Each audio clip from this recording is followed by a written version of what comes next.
Donc le 13 mai, c'est le gala Stop Covid qui sera en l'honneur ici sur la place parisienne.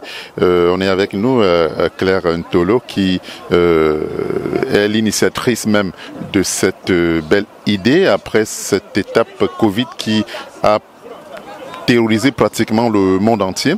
On sort donc de là. Alors Claire, dites-nous un tout petit peu ce qui vous a motivé à monter ce projet.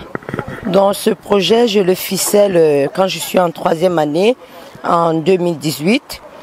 C'est juste pour fêter ma sortie de l'école.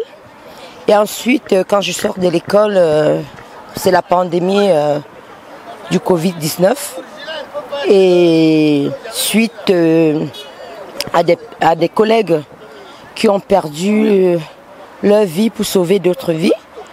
Et l'idée me vient de structurer cet événement. Une manière de rendre hommage à vos collègues. Oui, de rendre hommage à mes collègues. Alors, Guy, une idée qui vous tombe comme ça sur la tête, comment vous l'accueillez?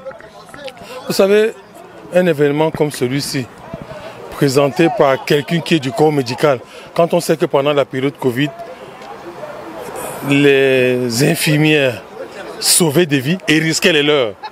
Parce que chaque fois qu'elles partaient sauver nos vies, on ne savait pas si elles allaient rentrer en bonne santé. Donc je pense qu'elles sont les mieux placées pour gagner cet événement et Stop Covid et pouvoir parler de leur expérience, de leur vécu. Maintenant, la pandémie va complètement terminer, mais on est vers la porte de sortie. Et ces retrouvailles-là, c'est un moment privilégié pour nous. Et la série sur le gâteau, on est Grazeka. Combien d'années Grazeka n'a pas joué à Paris? J'ai beaucoup de personnes qui sont passées par moi parce que je suis manager d'événements et d'artistes. Pour avoir Grazeka, ça n'a jamais marché. J'ai presque envie de demander à Claire, comment tu as pu faire? Quels sont les arguments que tu as pu utiliser pour convaincre Grazeka? Je ne sais pas, mais au public, je vais dire, excusez du peu, Grazeka en spectacle à Paris. Ça fait près de 10 ans qu'elle n'a pas été. Franchement, l'occasion est belle. Venez nombreux. Moi, je serai là. Je vais apporter toute ma petite expérience et mon expertise pour la réussite de cet événement qui est avant tout pour une cause noble. Bon, voilà. Merci. Félicitations. Merci beaucoup. Alors, un message pour clôturer à tous vos collègues, amis du corps médical afin qu'ils puissent ce jour-là se mobiliser suffisamment. Déjà, je convie tout le corps médical. Qui dit corps médical va déjà du cuisinier, parce que c'est le cuisinier qui est le nutritionniste des patients. Donc, je convie les cuisiniers, les aides-soignants, les auxiliaires, les médecins, les professeurs, et même des familles qui ont perdu les leurs pendant la pandémie du Covid.